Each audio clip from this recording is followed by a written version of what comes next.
How are you guys doing? Good?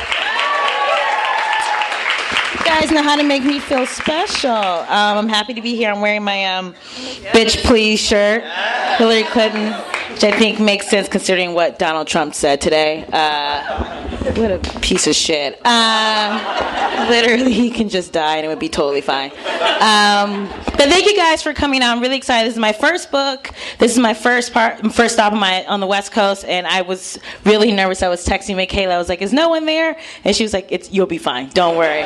So thank you guys for showing up and listening to the podcast and buying the book and being beautiful. There's lots of different shades of colors here, which makes me very happy.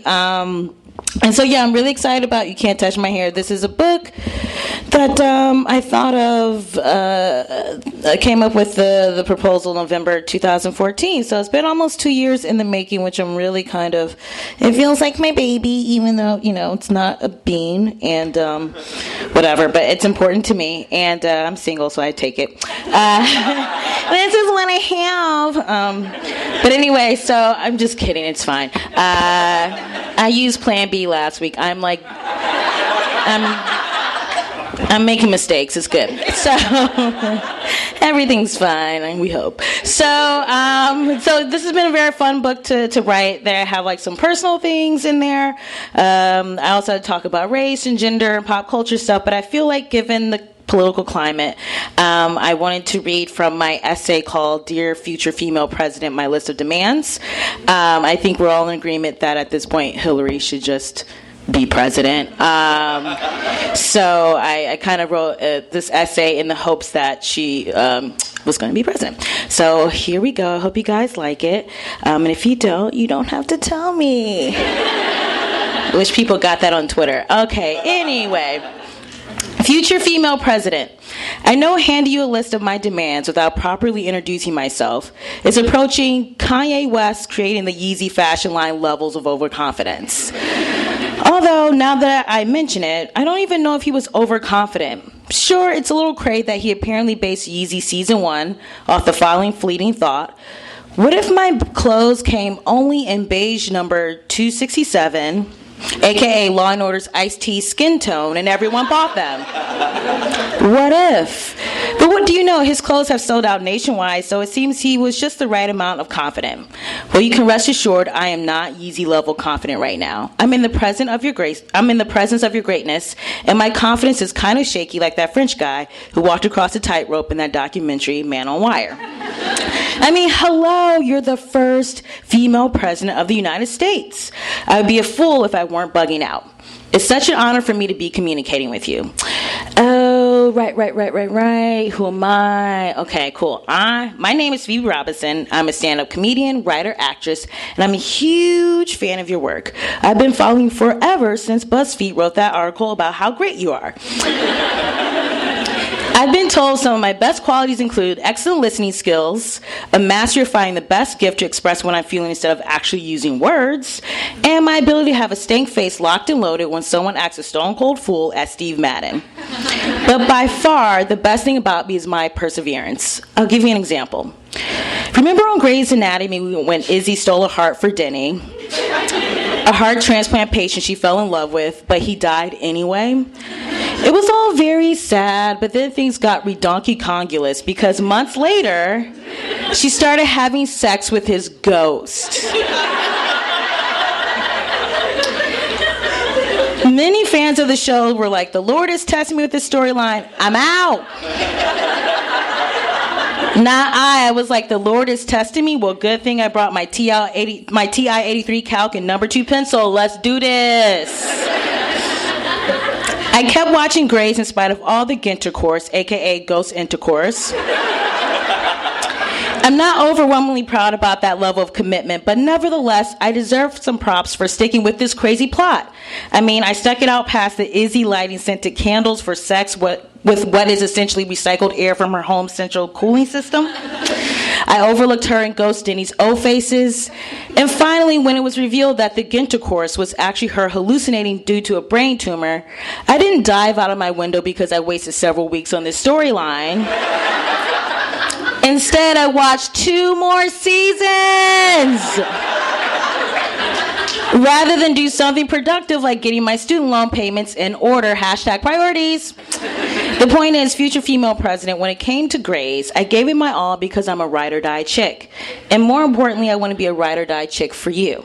However, in order for that to happen, you have to take care of a few things for me and all women. So without further ado, here are my list of demands that should be super easy to conquer. Number 1, make a law that requires all the magazine writers, bloggers, and entertainment news journalists who insist on perpetuating the thigh gap obsession to be forever forced to own a brand new iPhone that doesn't fit the old charger. Forever, ever, forever, ever. That way they can't give their phones some juice and will have to live with the nightmare of their phones dying mid-text, resulting in the ellipses bubble appearing on their friends' phone screens before vanishing like a David Blaine magic trick. Harsh punishment? Probably, but it seems fitting for this thigh gap obsession they create to make women feel bad about themselves. 1A. I'm not saying thigh gap or lack thereof should never be discussed. Half the time I'm walking, I'm contemplating turning the heat from my thighs rubbing together into a mobile BYOSI. Bring your own s'mores ingredient station, where I charge people $5 to warm up their s'mores. You know, so stupid. Now that I mention it, it seems like a good idea to try and turn this into a possible business venture and with any and all the Shark Tank investors. I'm thinking we can call the company Still I Thigh. It will only be open during Black History Month. And while customers cook their s'mores, I recite the Maya Angelou poem, Still I Rise. #Black Excellence. I'll do one more. Number 2. Right-click and send to trash all the women who say they're a carry. Seriously, I'm fucking done with that shit. Done. Even if the woman who says this is Nobel Peace Prize winner Malala, one of the greatest activists of our time, no one is a carry. I repeat, no one is a carry. And why would anyone want to be? She kind of sucks. I mean, her entire relationship with Aiden, that was garbage. She seemingly worked about 3 hours a week and was, seriously. I was like, what do you do all day? It's insane. And she was surprised that she didn't have money. And after Mr. Big, her on-again, off-again boyfriend, stated he's tired of New York, so he's moving to Napa Valley, she replied, when you're tired, you take a Napa. You don't move to Napa. The goddamn puns, you guys. I'm done. They were endless and ridiculous. So let's be real. At best, us ladies are just a bunch of Mirandas with a slightly better wardrobe. Right? Yes, thank you. And at worst, we're a bunch of Magdas.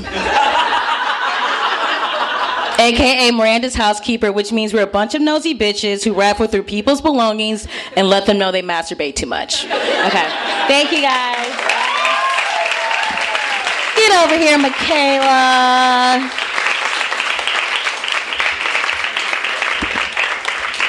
So much I want to talk to you about because I have read your entire book. Thank you so much. First time I've done that since high school. Middle school. And I have so many thoughts, and I want to be able to touch on so many different things. And so hopefully we can do it in the most organic way possible. Otherwise, I'm going to make a hard angle and just start asking you questions. But this book is amazing. It's so funny. It's so honest. It goes deep, even though it's hilarious. Even though we're talking about Sex in the City. Even though we're talking about, fuck all. Yeah. That it really, there's no way to say this sentence without me sounding like an idiot, but I'm I'm bearing myself to you. Okay.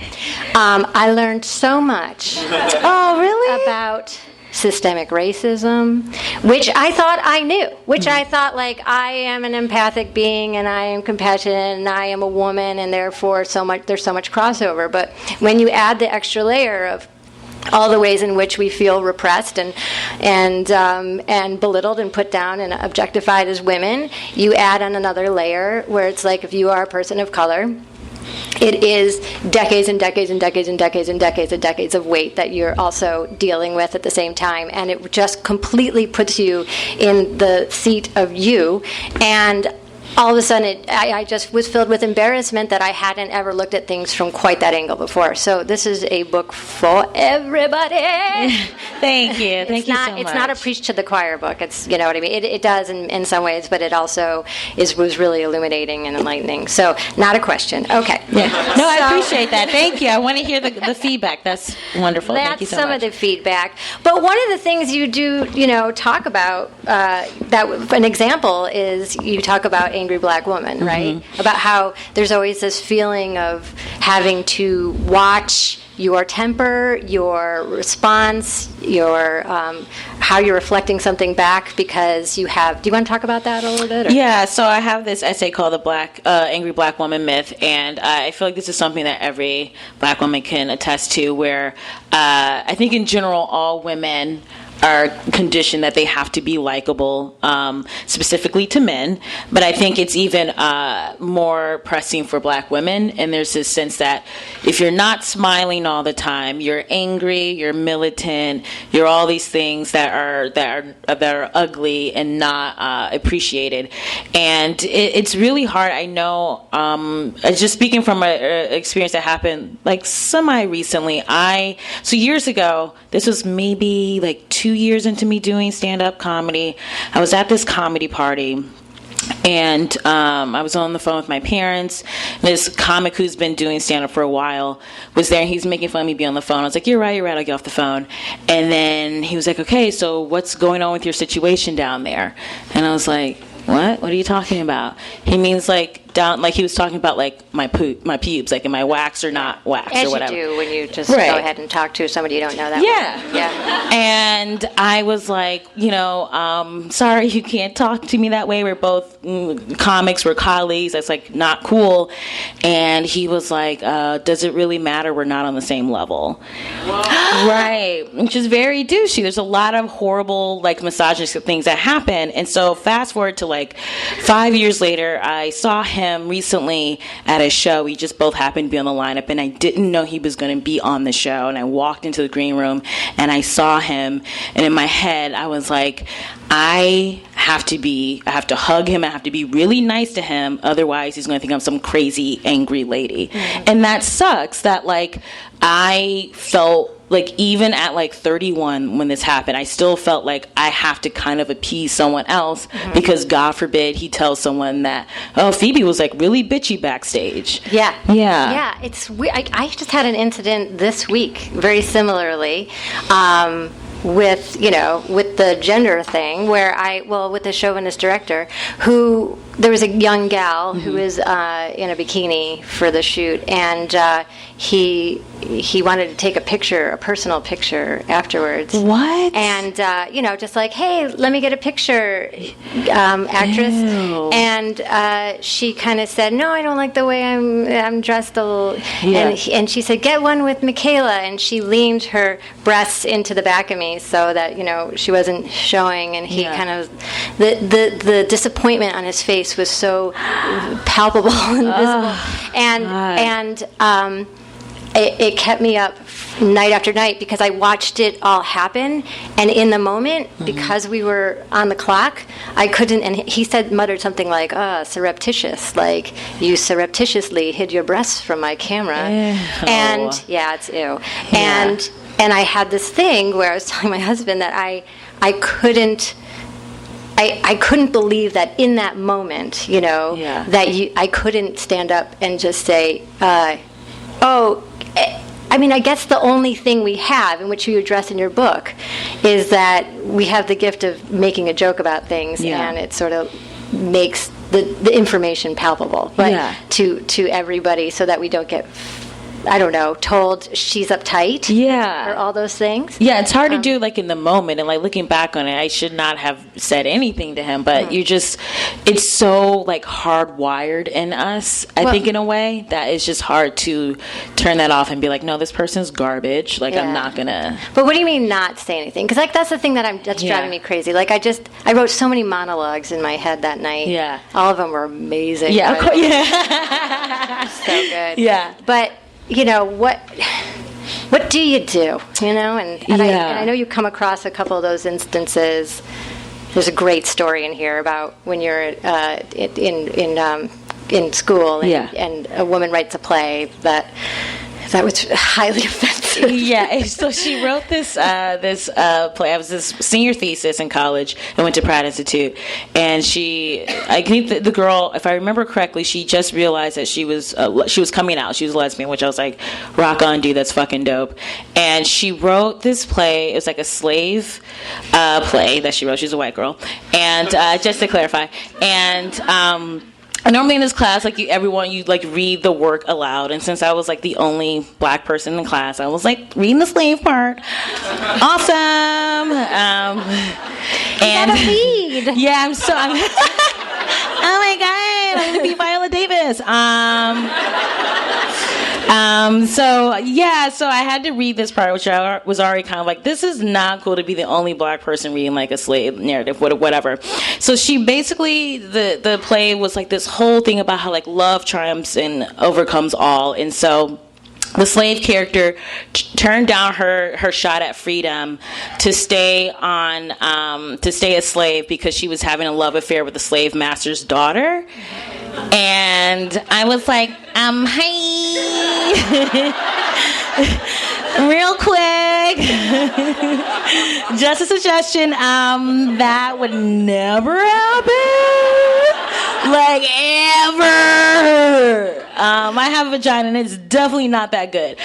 Not good enough to like stay a slave. And and it put me in an awkward position because I have to be like the black representative, and like no one else is like chiming in. And she was just like, well, this you're being narrow-minded. It's about like love conquering all. And I'm like, right, but it's slavery. And she got like really upset, and then she like started to tear up a little bit. So then I looked like the bully, which was like a super shitty situation being, because I was like, there's no one who looks like me who can understand why this was so incredibly offensive to me. And so just the situations like that, I look back and I'm glad that I mean, obviously I don't want to make anyone cry, but I am glad that I said something, because I was like, this is fucked up. Like, I want to be super liberal, but this is bananas. What I loved so much about that passage, which you laid out so beautifully in a really frank way, which you do throughout this entire book, like it's just a no bullshit book. Thank you. But it's so funny. Like, no line goes without a joke. It's just like you don't know if you're coming or going in a great way, because you're just like, oh God, oh God, oh oh God, oh God.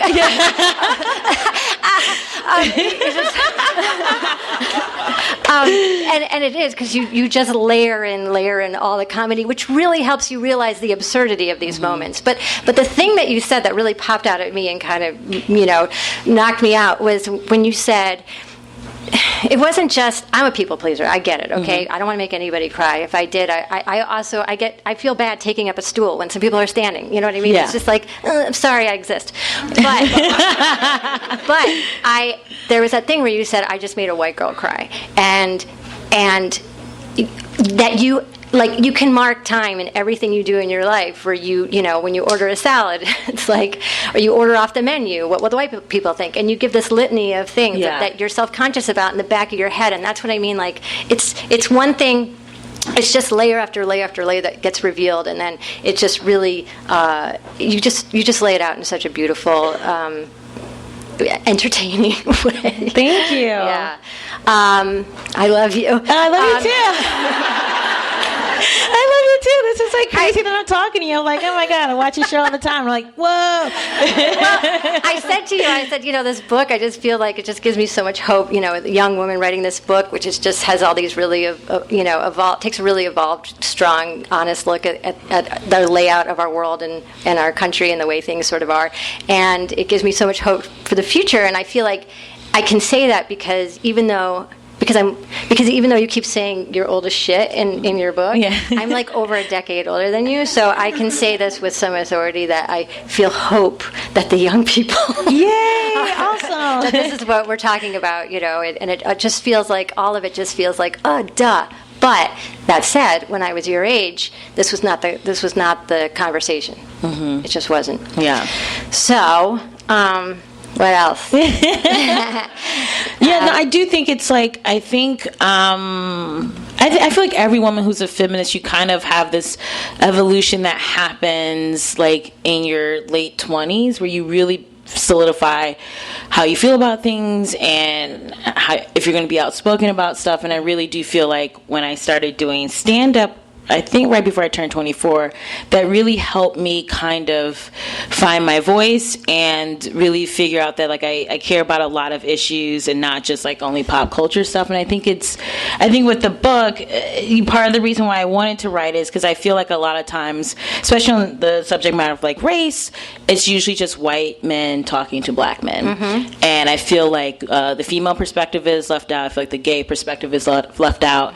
And for me, I just wanted to provide like, hey, here's what a woman thinks about what's going on, and who cares? Yeah. Anyway, right. Yeah, but that's how it is. If I wanted to talk to a woman, I'd.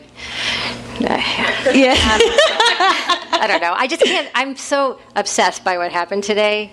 This whole Trump thing. Can we talk about that for? Yeah, let's do it. Like 2 minutes. Yeah, let's do it because we'll get back it's to the insane. book, because I do feel like they do go together in the sense that like we never want to be the trouble starter. We never want to be the shit starter. And I watched this woman from Days of Our Lives.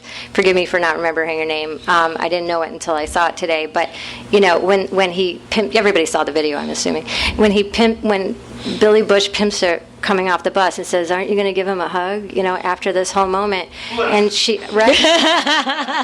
and then she does, and then he's like, "My turn," and you're just going, this feels like the preamble to bad things at an after school special, and then he says, "Which one do you like better?" And she's forced into this position to say, I like you both equally. And it's this sort of flirty thing. And somebody could say, well, she was into it. No. There was a camera in her face, and she was in this position where she was like, with these two men, what is she going to do? What if she said, is there a scenario where she would just say, actually, I find you both repugnant, and I don't really like either of you. Yeah. So sets this way. Yeah. Never.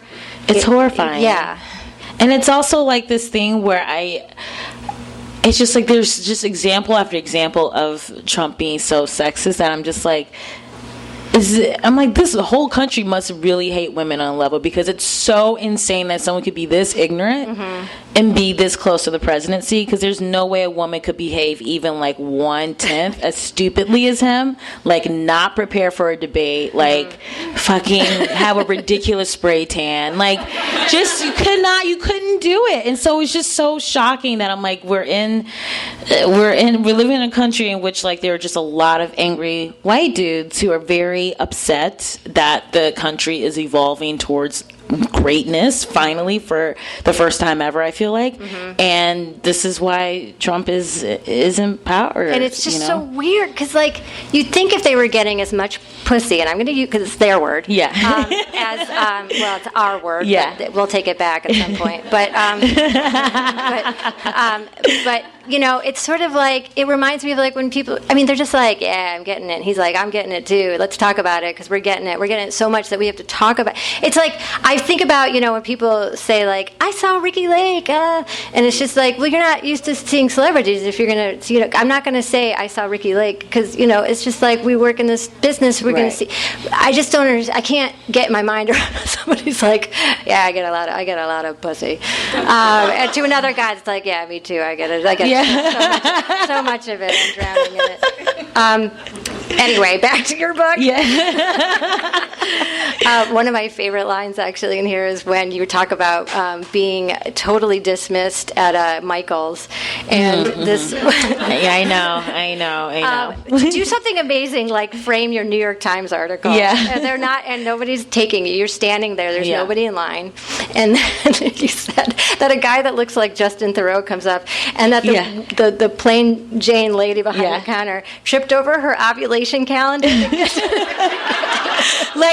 This guy was hot, but I've never seen anyone move this fast. I'm like, I've been standing here the whole time. So it's just stuff like that where I'm like, it's a lot of like microaggressions that I think that a lot of women and people of color go through every day. Because I get the sense that a lot of times, I'm going to just generalize and say, cis, straight, white dudes think that like racism happens one time in your life and that's it. And it's like, no, it's literally every day. It's every day. It's like I get followed around stores. I know that I have to dress a certain way in order to not get followed around stores. It's like, when I used to have dreadlocks, I got treated differently than I do when I have my hair straight like this. So it's all these things that I am, processing every day. And even something like how Band-Aids are only in your skin tone, and like putting that on and putting that like, this is the standard color, like that is just reinforcement every single day of your life that you're not the default. I think a lot of people don't realize how, one of the things that made me go, oh, fuck this, is I bitch and complain so much about the time spent just being a woman, and then you walk us through like what a day of hair care is, and you're just like, this is how they keep us down, this is how they keep women down. It's like, because how are you supposed to write that manifesto if so much of your weekend is going to be spent just making your hair a certain way because you're going to be treated a different way if your hair is a certain way. Yeah, and it's one of these things where you have like, I remember during Fashion Week, and Marc Jacobs got dinged for having all white models with dreadlocks, and how he was like, get over it, I don't see color. And it's like, you specifically saw white people in order to make that to have 12 white models. That's not an accident. That's not. Like, I've never been like, I accidentally had 12 Oreos. I don't know how I did it. This is how I did it. It's very simple. And so to me, when it was like, this is so cool that they have dreadlocks, and like, I had dreadlocks for 5 years, and then there's the federal ruling now that it's okay to not hire someone if they have dreadlocks. It's like, I think it was like 2 or 3 weeks ago. It's very coded, and they're basically saying if a black person has dreadlocks. So it's very upsetting to me, where it's like, that's my hair. That's my hair. And like, there's nothing wrong with my hair. And there's nothing wrong if I want to straighten it, if I want to have it natural, if I want to have it afro.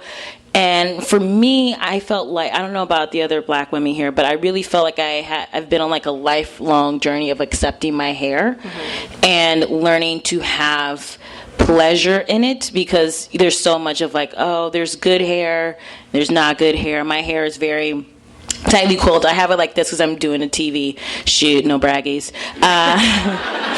But normally it's like a Frederick Douglass kind of like afro in my everyday life. But it's like, so my curls are tight, and that's like not quote unquote good hair. And there's like all this like, you just have to uncondition yourself from all this kind of like self-hatred, and also this notion that if you do wear your hair straight, that means you don't love yourself, which I think is like really shitty, because it's like, black women should be allowed to wear their hair however they want, and that should just be fine. And thank you. And it's really hard, because it's like, no matter how you do your hair, everyone has an opinion about it. So for me, I'm now 32. It's really been like me going on a journey of taking back black hair and really enjoying it, and changing my hairstyles all the time is really a way for me to have fun with it and be like, I own my hair, I own who I am. Like, you can't decide what kind of person I am, whether I have dreads or fro, bald or whatever. Like, I make the choice. And so I feel like with the book, I just wanted to kind of chart that because I feel like a lot of Black women feel that way and it hadn't really been talked about. And like, I love the documentary Good Hair, but again, that's from a perspective of a dude, and I really wanted like a Black female perspective about hair, because that's what matters. You do it great. It's like, yeah. Thank you. You do it. There's like this great moment, you know, very early on the book where you go, oh, this is a woman who found self-love, you know, and nobody can take that. And so that's the basis of what you're starting from, a healthy individual. Now, question, how you said you were doing stand-up when you were 24. Can you walk us through a little bit of how you got to a point, you're writing a book, you're doing all these things, like fill in some of the blanks. So, oh, cool. Yeah. So I started out in New York, and I took a class at Caroline's, which ended up being like a lot of fun. I'd never really wanted to do stand-up. Like, my whole thing was to work in film and write serious movies. Like, I was like, I'm going to write My American Beauty. I'm going to write about a floating trash bag in the wind. It's going to be really cool. I hope you do. Yeah, me too. I'll see that movie. Yeah. And so I'd been working in film, and I wasn't really loving it. I was like, oh, I don't think I actually want to do this.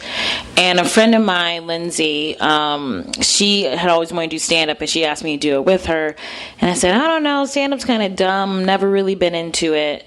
But then I took the class, and I fell in love with it instantly, and I was like, oh, I can just stand up and make strangers laugh about whatever silly stuff comes out of my mouth. This is like really cool and powerful and great. And so I just started doing like a lot of stand-up, and I was just doing a lot of shows for free or for, you know, like a couple of beers, and like I would go to Staten Island and like then take a ferry back to the city at like 2 a.m, just a lot of grinding it out. And so in 2012 I started my blog Blaria, Black Daria, because I just miss writing just for the fun of writing.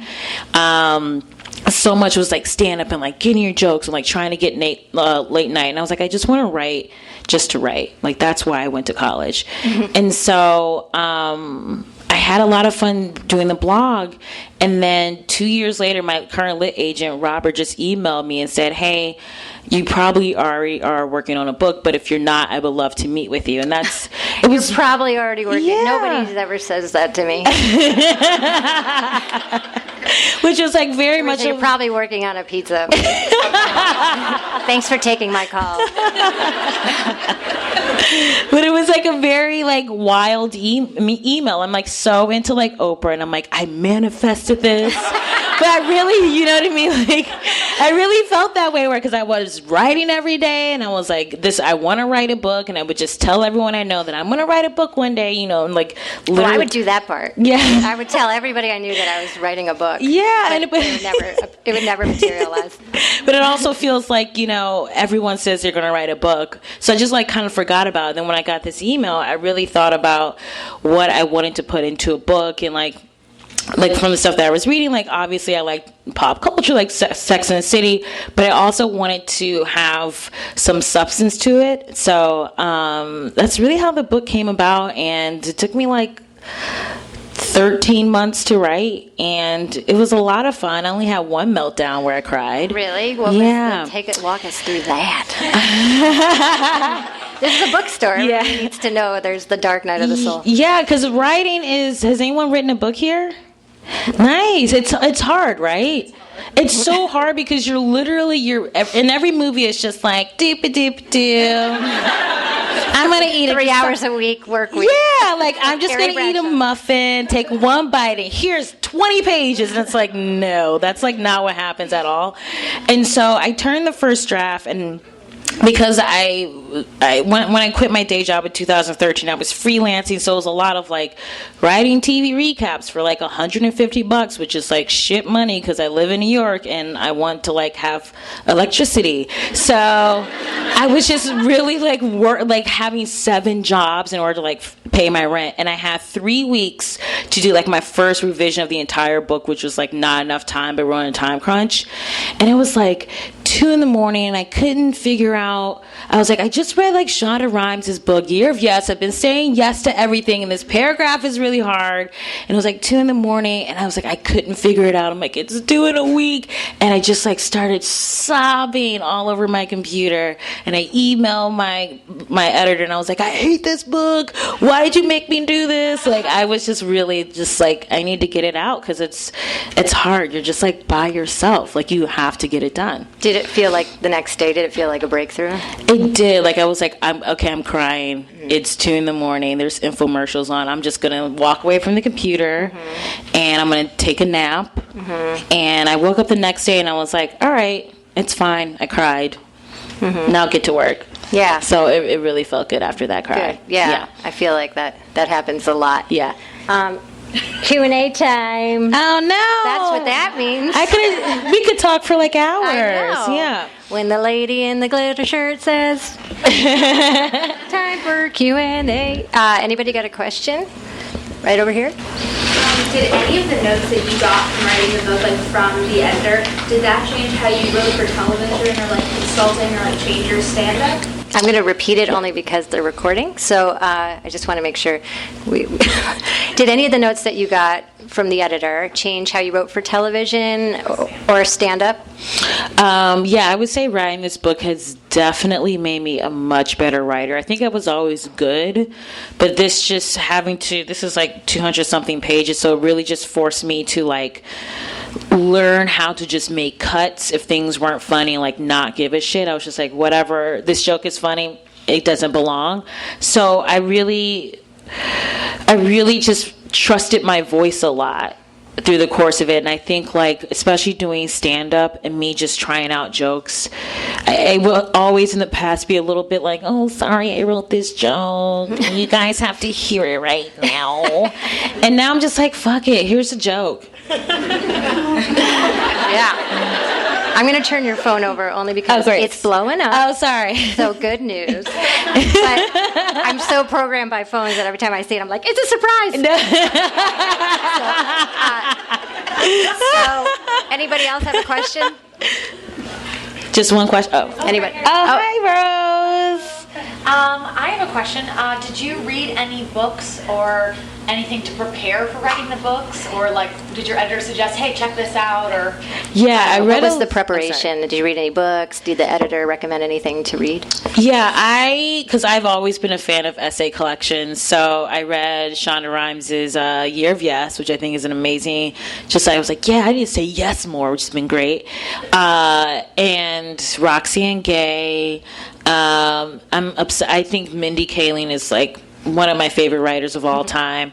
And I was like, I want to be like, because when I first started working on the book, I was putting a lot of pressure on myself because I was like, there's like Ta-Nehisi Coates and like all these scholarly black people. And I'm like, this is like for literally like Sojourner Truth. Like this book has to, you know what I mean?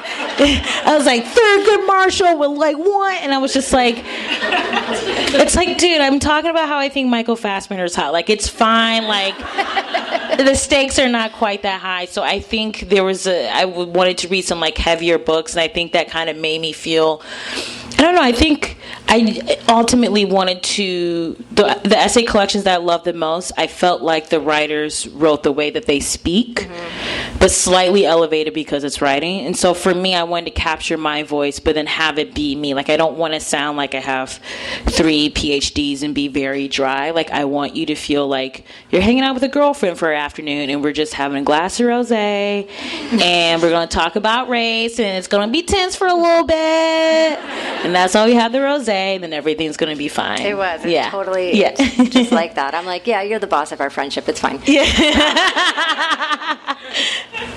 How did you narrow down which stories to include for this particular collection? And were there any stories that you wanted to include, but at the end of the day, they didn't seem like they fit? Yeah, how'd you narrow it down, your stories that you wanted in the collection, and how did you edit out the things, how'd you kill your babies when you wanted? Well, when I sold the book, I was in a relation. I was with my boyfriend for like 4 years, and then maybe like 3.5 months into writing it, we broke up. And I was going to write something about him, obviously, in relationships, and I just was like, I don't know. I just feel like he's not in my life anymore. So I just wanted to honor the relationship that we had because I loved him very much. And even though I was ultimately like, yeah, we grew apart, this isn't working anymore. Like, he's such a wonderful person that even, I don't know, I just didn't want to like make money off the breakup that just so recently happened. So I just didn't write about that. And I wanted to write about police brutality, but I just couldn't.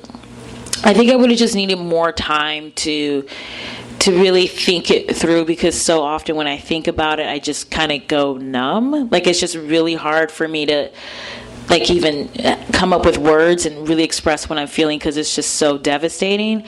And I was like, yeah, I just don't think I can do it service right now. So maybe in the next book I would like to, but this one I was just like, I just wasn't emotionally and mentally prepared to go down that path. This book felt like a great primer to even go into that, if I may. Because, thanks. Yeah, because like you said, it's beyond. You know? And this book you mentioned, but it's just sort of like, but let's lay down some groundwork here and ground rules.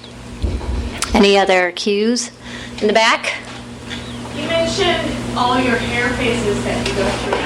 How you came to the decision for the photo on the cover. How did you come to the decision of the photo on the cover with all your hair choices? Oh, well, choices, I feel like you would say in your book. I just wanted to have, I told my editor, I was like, I know this is going to sound gross, but I really think we have to like Phil Collins the cover and just needs to be my face. Because I feel like people never know what authors look like. And I'm like, what's the point of me writing a book if people aren't going to know that I wrote it? So God, I'm so branding. It's so stupid. What's the point of doing anything? Right? And so they were like, yeah, we were thinking the same thing. And I just wanted to have a big fro, but my hair is really fragile, so I can't dye it because it will just literally die and fall out. So I was like, let's just do a fun afro wig. So I found this wig in some just random ass store that was like $40 and it had this lady like come in and cut and shape it. It was like Edward Scissorhands, and she like fucking killed it. I put it on, and then we took this photo, and then I went home and ate some smart food popcorn and watched Mad Men. It was great. It was a great day. But yeah, I just want something attention grabbing because I did New York Comic Con yesterday. I had to sign some books, which I was like, I don't know why you guys want me here because, look at me. And it was just really funny to see like all the guys the white guys come up to the Strand booth and then see the cover and then immediately change direction because they got scared. And I was like, cool. This is cool. I love this. Any other cue? Yeah? Who's your dream guest star on your podcast? Who's your dream guest star on your podcast? Oh my gosh. I'm going to answer for you. There's Michael Fassbender. I mean, Michael Fassbender, of course. We would smash. But I think there's so many. I'm going to try and narrow it down to 3. Number 1, Oprah, obviously. Oprah is everything. My goal is to be on Super Soul Sunday. And like just want to wear a matching sweater set and sit in her backyard. It's like heaven.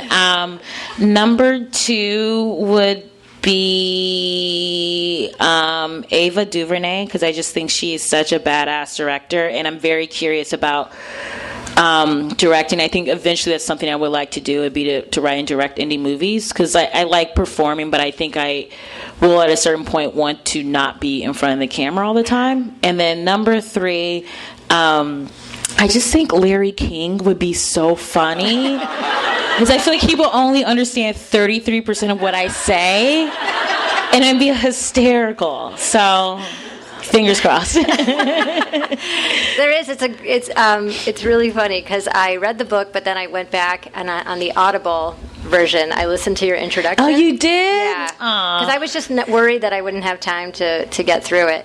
But then I went and listened to the intro, and I thought, oh, this is like such a good way into the book, because it's like Shakespeare where your ear has to adapt a little bit. Where you're like, what's the bomb.com? Okay. But then I got it, and now it's all good. Yeah.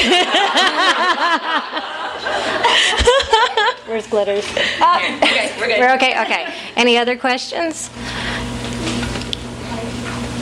So when you're writing about microaggressions, I'm curious how you balance humor and the pain of the experience. That's a great question. It's a day-to-day thing, like you said. So I was just curious process. How do you balance the microaggressions on a day-to-day? That's a great question. Yeah, I think when writing about those, because I come from the space of comedy, I'm always looking for where the joke can be, and then I try and work my way back. But there were definitely moments where I'd be like, oh, I've been writing for 2 pages and this isn't funny, and then I go back and like pepper in jokes. But I think I was very conscious of not just being like everything's going to be funny right now and just like floating above the conversation. I think it's a very delicate balance because you want to be respectful to it, but you also want to you don't want the reader to feel bummed out. So I wanted to be genuine and funny at the same time. So there's a lot of revision and going back and forth, and should I keep this joke in? Should I add more jokes? So I think just going through and also having the distance helps, because I think when something super shitty happens in the moment, you're just like, you're like so mad that you like want to punch everything, and like that could be funny, but it can also just be like just word vomit. But if something bad happens like a year ago, you can kind of look back at it and be like, okay, that was kind of funny. I think that's what all, because you're a funny person. Yeah. Like we always try to look for like something horrible just happened. Yeah, it's also kind of How funny. do I pretend it didn't happen? Yeah, right. I'll make a joke. Yeah.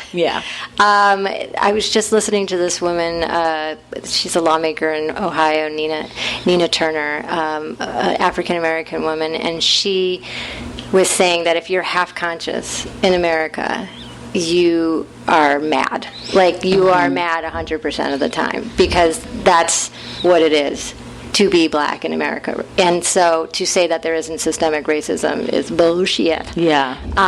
And so I because I had just finished reading your book today, it was just so strong and resonated so much, and it's how that's Twitter. But it's just amazing how when you do go through this book, I almost wanted to play a game where you guys yell at a page, you read a paragraph in it, and we count the jokes in that paragraph, because it's like everything hits so hard, but it's so funny, and the balance is quite amazing. I mean, you have such a specific voice, and Thanks. And I don't know how you wrote this book, because you have so many pop culture references that I don't know how you did anything except watch TNC. Yeah. Any other questions? One more? Over here. Okay, I like your earrings. I love your podcast, So Many White Guys. Thank and you. I was wondering if you got any heat or anyone mad at you in the industry over the title without even them like listening to the podcast, because it's amazing. But I just want to know the negative feedback that you got, and if the second season's coming out. Yeah. There's a woman with beautiful earrings that would like to focus on the negative. From So Many White Guys podcast. Yeah, so WNYC. Are you guys familiar with the podcast? 'Cause I don't want to. Okay, great. Thanks. Great. So maybe 1 week before the podcast premiere, WNYC put a trailer on iTunes, and I think it was like the week of like 4th of July. So I was like off the internet. I was like, I'm just going to hang out with my family. Like whenever I go home, I just want to be a person and not work. And I saw they posted the trailer online. I'm like, oh, this is really exciting. I'll go over to iTunes.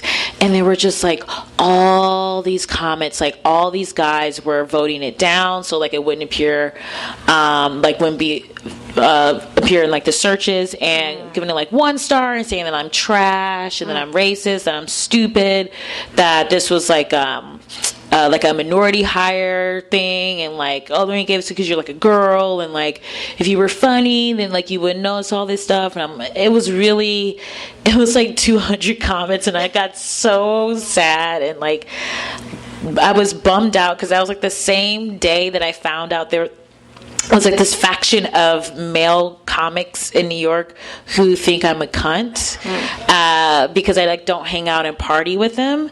So like they were just talking shit about me, and I found out about it, and I was like, That's fair. That's fair. That's so fair. Yeah.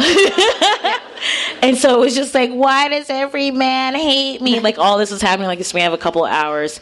And what was great was WNYC saw this, and they like literally, they sent the trailer to everyone. They're like, if you like this trailer, you go on iTunes and you write like a great comment and you vote it up. And like, they really like had my back, and like, it turned out great. But they're definitely, I think some white dudes got mad because it's like, I'm making fun of the system in which, you know, we are not. How dare you? I know. Yeah, we're not How dare you? But it's like, we're not the norm, and especially in podcasting, it's like 90% male oriented. So I was just trying to flip the numbers, and I notice a lot of times when people like Alana Glazer's one of the guests on the show, they'd be like, so you run your own show and you're a woman, what does that feel like? And she's like, I don't know, like, I've been a woman my whole life, I don't know what the fuck you want me to say. But there's like all these, I notice with all these interviews, like, people say like, so you're gay, what is that? And it's just like, you know what I mean? It just felt like they immediately went to making the other person the other, and they just stuck them in that box as if they're not multidimensional. There aren't other facets to them. So with the show, I just wanted to celebrate all the things that are amazing about these people. And I think some white guys got mad because the podcast wasn't about them. And I'm like, but there's Mark Maron, and he talks about eating ice cream for 20 minutes, and it's fine. It's fine. There's an outlet for you. It's okay. So I love you, Mark Maron, if you're listening to this. He's not. He would never listen to me. It's fine. But I just wanted there to be counter programming, and I wanted to celebrate women and people of color and people from the LGBTQ plus community without just saying you're only a woman or you're only Latina, and that's the only thing that's valid about you.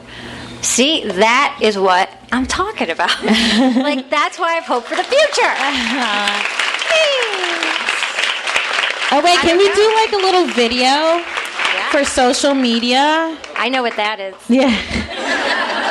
We'll just take a, because I want to, this is my first book tour, and this has like been very, thank you.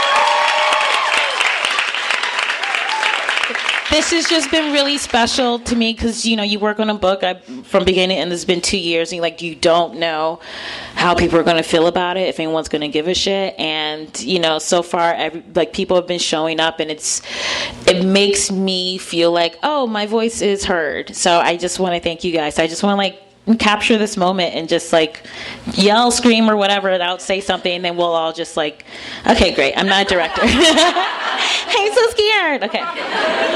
Wait.